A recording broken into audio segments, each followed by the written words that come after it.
Assalamualaikum warahmatullahi wabarakatuh. Alhamdulillah ya Allah, alhamdulillahi rabbil alamin. Alhamdulillahilladzi anzala sakinah fi qulubil mu'minin liyajdadu imanan ma'a imanihim. Allahumma salli wa sallim wa barik ala sayyidina Muhammadin wa ala alihi wa ashabihi ajma'in. Allahumma a'inna ala zikrika wa syukrik wa husni ibadatik. Ya Allah, ya Rabbana, karuniakan kepada kami ilmu yang membuat kami yakin padamu, ilmu yang membuat diri kami patuh padamu, dan ilmu yang menyampaikan kami menjadi hamba yang pasrah. Amin ya rabbal alamin. Hadirin, kita harus meyakini bahwa di ruangan ini tidak hanya kita yang hadir, tapi pasti malaikat juga hadir, walaupun mata kita tidak melihatnya. Juga sangat boleh jadi ada jin Islam saudara kita juga hadir, hanya kita tidak melihatnya dan tidak perlu ingin melihatnya. Juga yang pasti hadir adalah setan terkutuk, karena dia memang bagian membisiki supaya kita salah niat, salah ucap, salah sikap. Tetapi semua itu ada dalam genggaman Allah yang maha hadir, yang maha dekat, Allah subhanahu wa ta'ala, yang maha menyaksikan, mendengar, maha tahu segala-galanya dengan sempurna setiap saat. Tidak ada yang lepas, tidak ada yang luput, tidak ada yang bisa lari dari pengetahuan Allah, genggaman Allah sekejap pun. Berbahagialah yang dikaruniai keyakinan seperti itu, sehingga dia akan sangat-sangat sibuk berlindung, sibuk meminta tolong, sibuk memohon kepada yang maha dekat dan maha menguasai segalanya. Boleh dikurangi reverbnya sedikit ya, efeknya ya. Ini efek seperti ini enaknya untuk ngaji, tapi untuk pidato sebaiknya dikurangi efek gemaknya. Kita mengkaji nomor 274. Silakan cek. Kajian Al-Hikam nomor 274. Bismillahirrahmanirrahim. Al-fikratu sirajul qalbi, fa idza dhahabat fala idha'ata lahu. Pikiran itu sebagai pelita hati, maka bila ia padam, maka tidak ada penerangan baginya.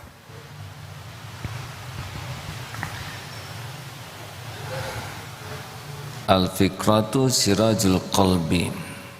Pikiran itu sebagai pelita hati. Yang dapat saya pahami begini, seperti surat Ali Imran ayat 190 191 ya. Kita bisa simak bahwa orang yang ulil albab, orang yang berakal itu seperti apa? Fadhal. Quran surah Ali Imran surah ke-3 ayat 190 dan 191. A'udzu billahi minasy syaithanir rajim. Inna في خلق السماوات والأرض واختلاف الليل والنهار لآيات لأولي الألباب الذين يذكرون الله قياما وقعودا وعلى جنوبهم ويتفكرون في خلق السماوات والأرض ربنا ما خلقت هذا باطلا سبحان فقنا عذاب النار.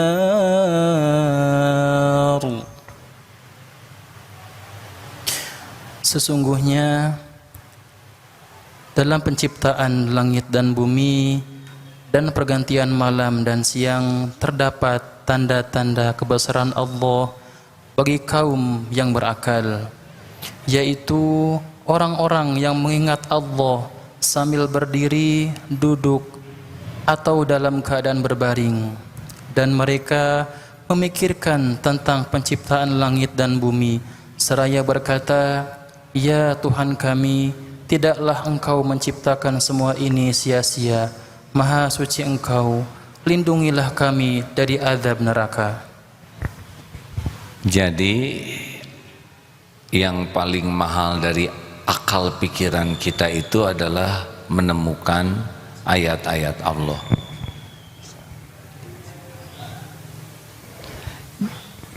Jadi orang yang akalnya paling bagus itu inna fi khalqis samawati wal ardi wa ikhtilafil laili wan nahari la ayati li ulil albab alladzina yadhkurunallaha qiyaman wa qu'udan wa 'ala junubihim wa yatafakkaruna fi khalqis samawati wal ardi rabbana ma khalaqta hadza batila.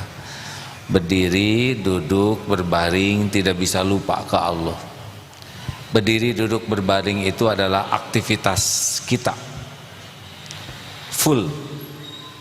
Kita ada aktivitas berdiri, ada aktivitas sambil duduk, ada aktivitas sambil berbaring, tidur, istirahat, dan semuanya ini ternyata harusnya zikrullah. Mengapa zikir itu sangat terbantu dengan akal kita, ya? Karena akal kita memproses apa yang kita lihat, kita dengar, kita rasa, dan itu ujungnya dari semua yang terekam oleh cara berpikir kita itu haruslah Allah. Seperti sekarang ini, siapapun yang hadir ini seharusnya otak kita tuh mengetahui siapa yang hadir, dan yang hadir ini pasti ciptaan Allah. Tidak mungkin yang hadir menciptakan dirinya sendiri, benar? Mata kepada ciptaan, hati kepada pencipta, itu sudah lezat sekali hadirin, ya. Seperti melihat di luar banyak pedagang, langsung bagi orang yang benar-benar hatinya tercahayai, melihat bagaimana ciptaan Allah yang beragam bentuknya. Ini manusia saja dulu, bagaimana Allah menciptakan dan mengurus setiap orang. Jadi kalau kita lihat orang-orang sebanyak ini misalnya, ini semua pasti ciptaan Allah dan pasti semuanya diurus Allah. Diberi makan, diberi minum, diberi akal, diberi pakaian, ini semua ada rezekinya, Allah yang memberi. Jadi mata melihat makhluk langsung terpikir bagaimana Allah membentuk, membeda-bedakan setiap makhluk,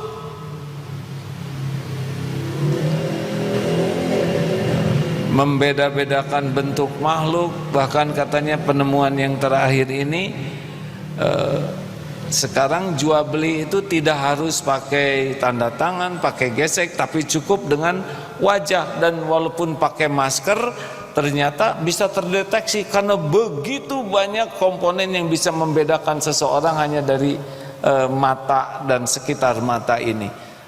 Mendengar informasi teknologi seperti ini langsung ingat Allah yang mendesain mata, alis, titik-titik ini. Harusnya begitu hadirin. Lihat pedagang banyak, langsung terpikir bagaimana Allah mencukupi rezeki, mendatangkan rezeki ke si fulan, datang dari sana, dicukur di sini, bagaimana Allah memberi rezeki, di situ ban meletus, bagaimana Allah memberi makan kepada para penambal ban. Di situ ada petugas sampah, bagaimana sampah bisa memberi makan, masuk ke Cihideng, banyak yang jualan aneka bunga, ada yang menjual pupuk, ada yang menjual rumput. Semua ini harusnya melihat, oh Allah mencukupi hamba-hambanya. Lihat ikan, bagaimana ikan didesain oleh Allah dengan warna yang sangat indah, Masya Allah, dengan siripnya yang beragam, gerakannya. Mata kepada ikan, siapa yang menciptakan ini selain Allah? Ini ikan di kolam, tidak bisa kemana-mana. Ternyata ada yang datang membeli makanan ikan, dikirim ke sana, datang kepada ikan rezekinya. Jadi kalau kita hanya lihat indahnya alam, lihat indahnya binatang, lihat cakepnya orang, tapi tidak sampai otak kita memproses menemukan Allah, itu rugi bagi kita. Karena semua yang Allah perlihatkan ini adalah agar kita mengenalnya, mengenal janjinya, mengenal kekuasaannya, mengenal jaminannya. Jadi sebetulnya ada satu yang paling asyik dalam hidup ini. Ada yang paling asyik dalam hidup ini adalah bagaimana sambil kita menatap, mendengar, menyimak, memperhatikan dan merasakan adalah bagaimana kita jadi ingat kepada Allah Subhanahu wa ta'ala. Mau kemana itu? Kasihan. Udah cukup di pinggir saja, nggak apa-apa, Pak. Ya sudah.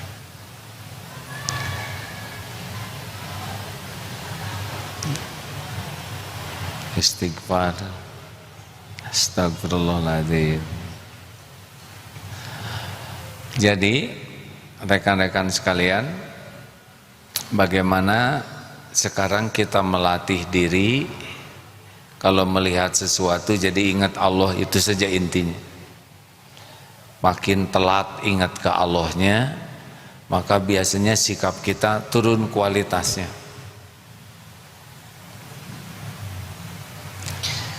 Ketika saya lihat ada anak di sana, hakul yakin itu anak ciptaan Allah. Anak belum paham ini majelis ilmu. Anak juga bagus berada di majelis ilmu. Hanya mungkin tempatnya harus dicarikan yang pas dengan dunia anak-anak. Karena kalau bergerak terus kecenderungannya orang melihat yang bergerak. Tinggal kita bantu, dan kewajiban DKM ya untuk membantu anak-anak bisa mendapatkan nikmatnya di rumah Allah, dan yang lain pun mendapatkan nikmatnya ibadah dan mencari ilmu. Lanjut ya. Jadi yang harus dilatih oleh kita adalah kecepatan kita ingat Allah. Karena fadhkuruni adzkurkum, kita ingat ke Allah dan Allah pasti tahu. Maka Allah pun mengingat kita, memperlakukan kita dengan spesial. Ini semua diingat oleh Allah, tidak ada satupun yang lepas dari pengetahuan Allah dan ingatan Allah, pengurusan Allah, semuanya kita juga. Tetapi ada yang diurus oleh Allah, ingat kepada yang mengurusnya. Ada yang diurus oleh Allah tidak ingat. Nah, kalau kita zikir, ingat Allah maha menatap, Allah maha mendengar, Allah yang menguasai semuanya. Nanti Allah turunkan yang pertama adalah sakinah. Ala bizikrillah tatmainnul qulub. Turun. Hati ini kita tidak tahu di mana, seperti apa, tapi ada qalbu tuh, dan Allah yang menciptakannya. Kita tidak bisa mengakali ingin tenang, ingin tenang. Tenang yang asli itu kalau ditenangkan oleh Allah. Tapi kan ada pel penenang juga ciptaan Allah hadirin. Tidak ada yang ada di jagat ini kecuali Allah yang menciptakannya. Nah, kalau orang bersandar kepada pel penenang, maka dia dapat dari sandarannya. Tapi kalau orang bersandar kepada Allah, Allah turunkan, dan ketenangan yang asli, ala bizikrillah tatmainnul qulub. Camkan hatimu hanya akan tentram dengan mengingat Allah. Jadi kalau di sini sudah tenang, sudah makin terkendali itu. Nanti biasanya Allah juga, kalau kita terus minta tolong ke Allah, ini saya ada masalah, ingat masalah terjadi ma asaba min musibatin illa biiznillah. Tak ada satupun musibah yang menimpa kecuali dengan izin Allah. Wa may yu'min billah yahdi qalbah.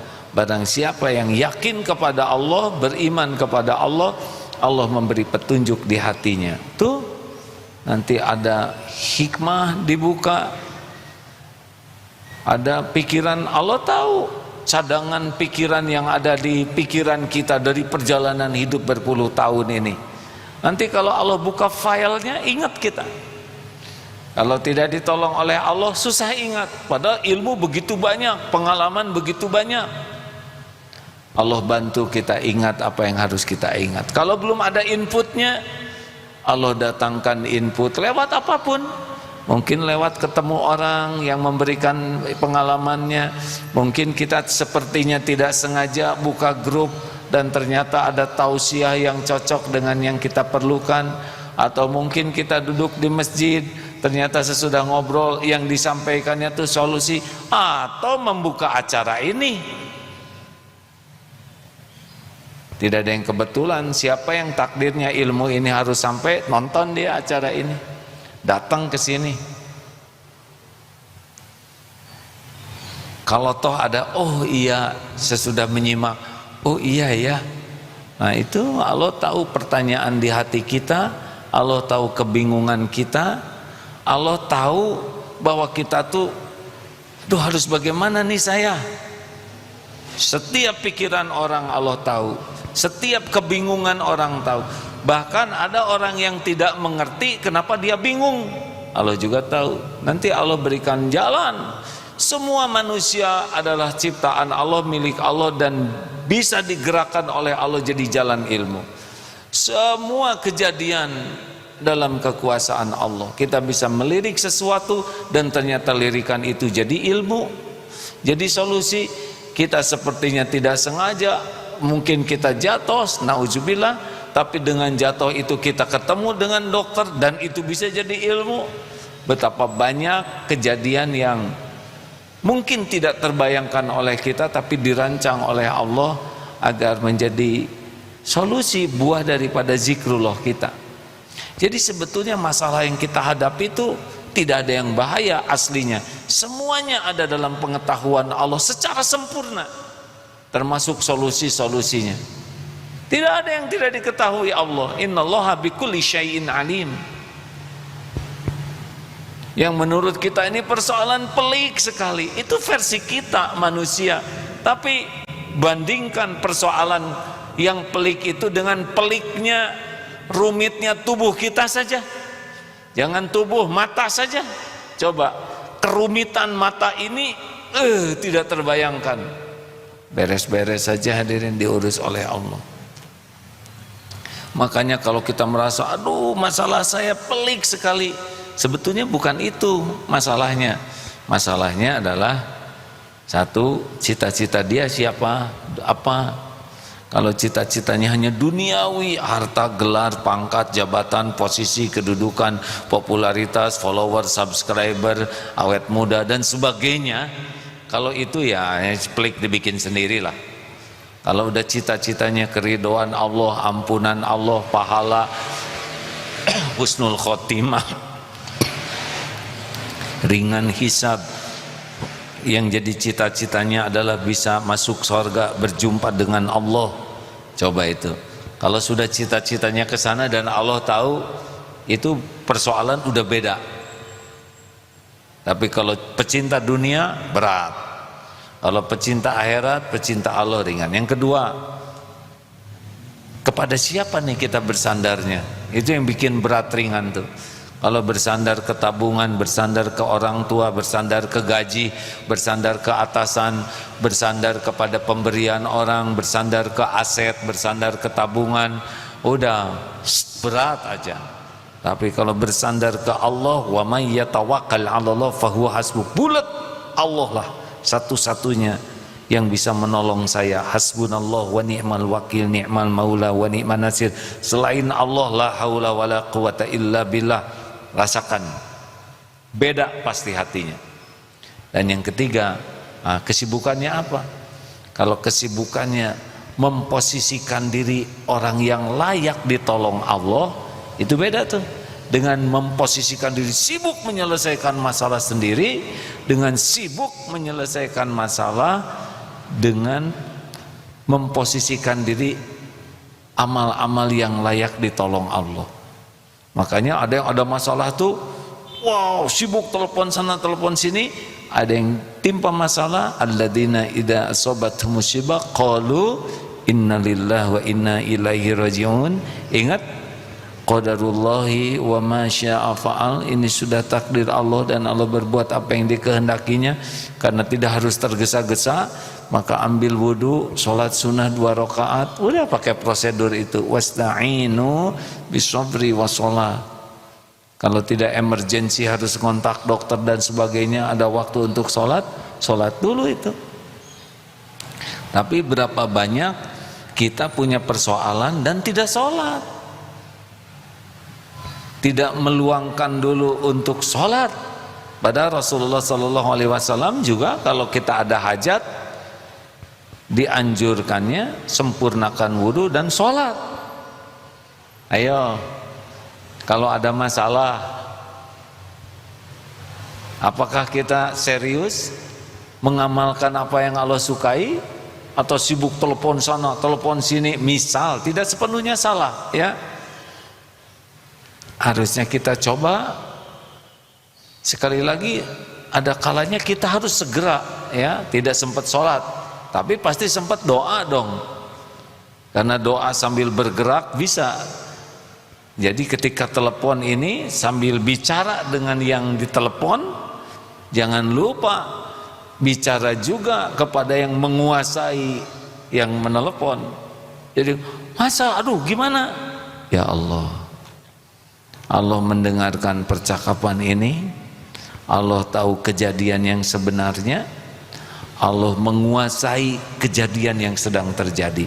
Boleh itu anaknya jatuh, telinga mendengar, tapi harus langsung ingat ini anak ciptaan Allah, jatuh dengan izin Allah, yang bisa menolong juga Allah, yang mengatur anak ini bisa selamat adalah Allah. Ini dengar ini laporan tentang anak jatuh, tapi tidak terputus dari Allahnya. Masya Allah. Contoh membangunkan anak mau sholat, bangun, apalagi pakai sepakan kaki itu ya, bangun, bangun. Kenapa harus begitu kan? Ini anak ciptaan Allah, milik Allah, amanah Allah, setiap saat dalam kekuasaan Allah. Allah menyaksikan orang tuanya seperti apa. Apa tidak lebih baik kita disaksikan oleh Allah, lebih kasih sayang?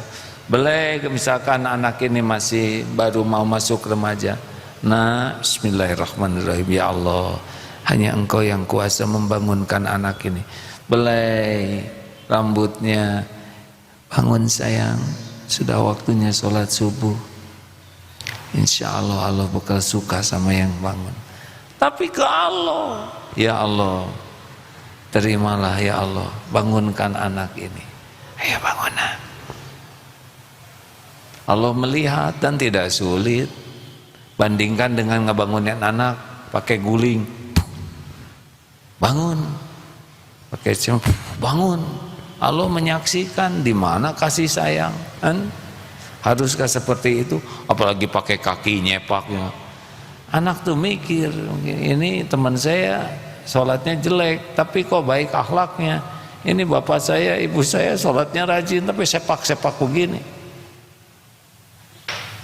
Allah yang kuasa membangunkan. Nah hadirin sekalian, jadi intinya otak ini, akal pikiran ini adalah bekerja untuk terus menerjemahkan apa yang terekam oleh mata, telinga, tubuh ini diproses menjadi zikrullah. Dan sebetulnya itulah kerjaan kita yang utama. Apa yang bisa kita lakukan tanpa pertolongan Allah? Tolong jawab. Apa yang bisa kita lakukan tanpa pertolongan Allah? Gak ada. Kita ini la haula wala quwata illa billah. Kita ini tidak ada daya, tidak ada kekuatan tanpa pertolongan Allah.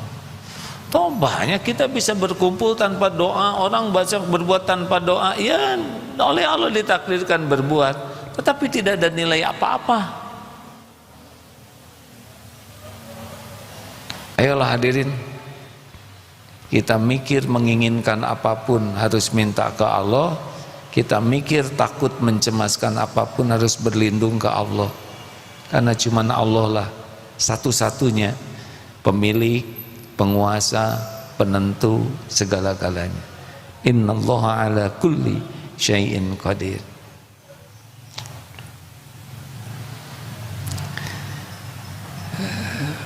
Mendengar ini mudah, tinggal duduk saja begitu ya. Berbicara agak susah sedikit dibanding mendengar. Mempraktekannya harus dengan mujahadah. Kenapa? Ya karena sunnatullahnya setan itu membuat kita lupa ke Allah. Tapi itu juga cuma membisiki saja sebetulnya. Tapi masalahnya kita suka ikut bisikan yang jelek itu.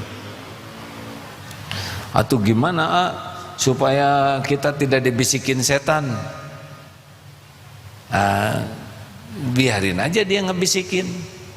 Yang penting, apa yang penting? Halo, yang penting apa? Nyuruh setan bungkem, itu pekerjaan dia ya.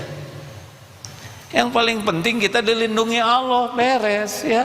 Mau sampai dower setan menipu kita, kalau kita dilindungi Allah selamat. Pertanyaannya, kalau lagi situasi sulit nih, banyak godaan, pernah tidak kita nyebut a'udzubillahi minasyaitonirrajim? Enggak kan? Ada sesuatu yang menggoda, yang nyata kelihatan, banyaklah dari internet, dari HP. Pernah tidak kita a'udzubillahi minasyaitonirrajim? Enggak, kenapa? Karena itu yang paling ditipu supaya enggak keluar doanya. Malah subhanallah, masya Allah gitu, enggak pas ya. Padahal Allah melihat.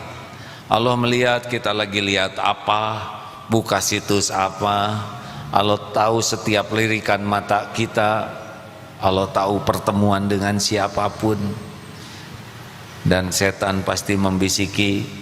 Harusnya kalau kita udah ada terasa nih, ini kegoda nih, ini bahaya nih buat nafsu.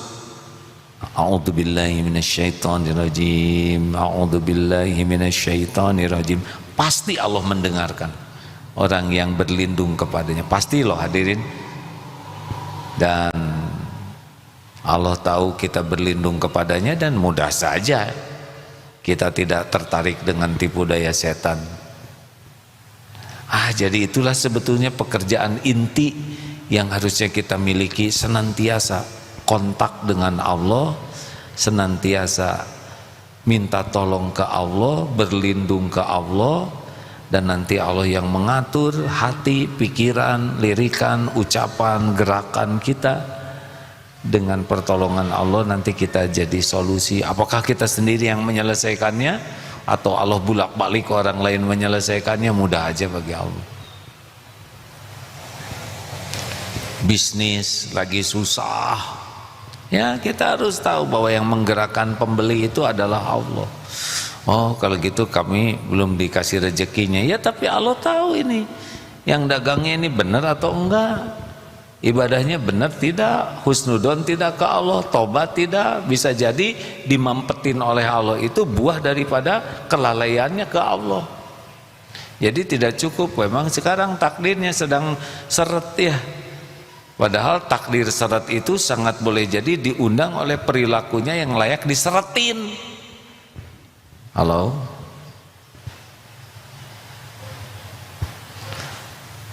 Tidak ada yang kebetulan hadirin. Ma khalaqta hadza batila. Sedang diam, tiba-tiba ada kiriman anak kecil hafal Quran. Itu kebetulan bukan? Allah sengaja ngirim itu. Untuk apa ya? Ya untuk tahu aja, itu kecil-kecil bisa hafal, masa aki-aki nggak hafal?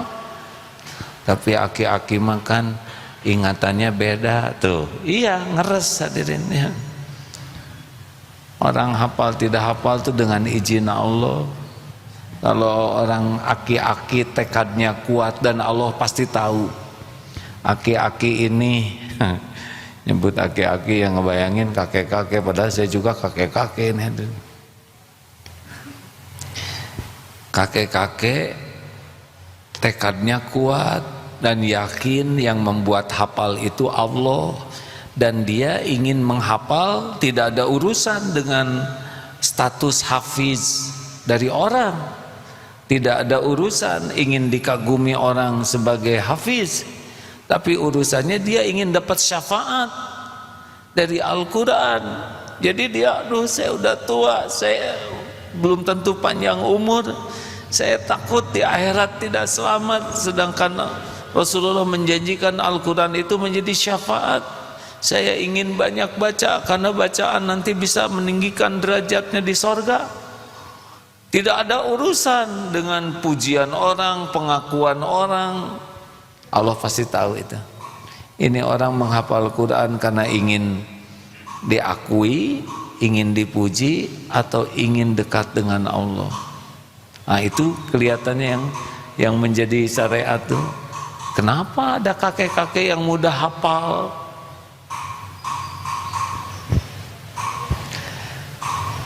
Jadi Allah tahu persis pikiran, hati, apapun yang kita lakukan. Wa huwa ma'akum aynama kuntum wallahu bima ta'maluna basyir. Dan dia Allah bersamamu dimanapun kau berada, dan Allah melihat apapun yang kau kerjakan. Khabirum bima ta'malun, dan Allah mengetahui dengan teliti apapun yang kita perbuat. Wa huwa alimum bidati sudur, dan Allah mengetahui apa yang dibisikkan di dalam hati kita. Masya Allah. Dan Allah mendengarkan apapun yang terucap. Rabbana taqabbal minna innaka antas sami'ul alim. Ya Allah, terimalah dari kami, sesungguhnya Engkau Maha mendengar dan Maha mengetahui.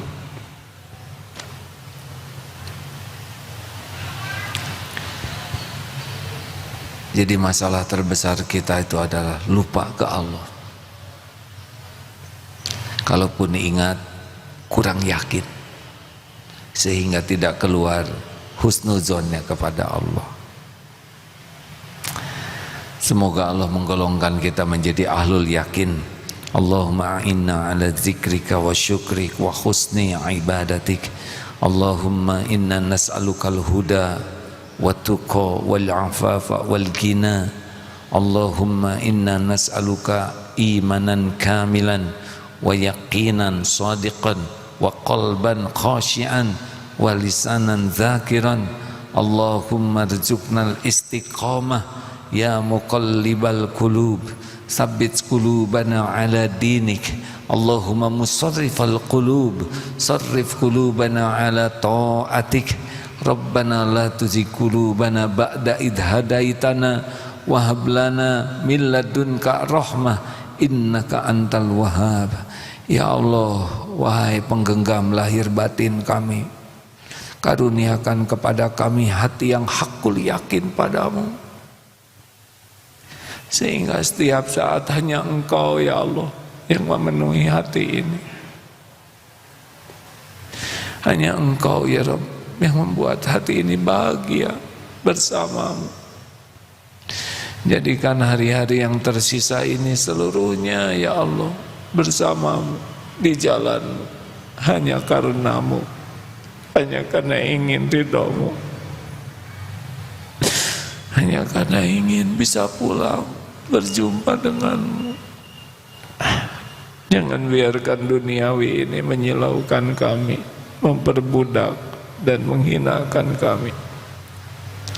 Ya Allah, jangan biarkan nafsu, syahwat, amarah membuat kami terhijab darimu.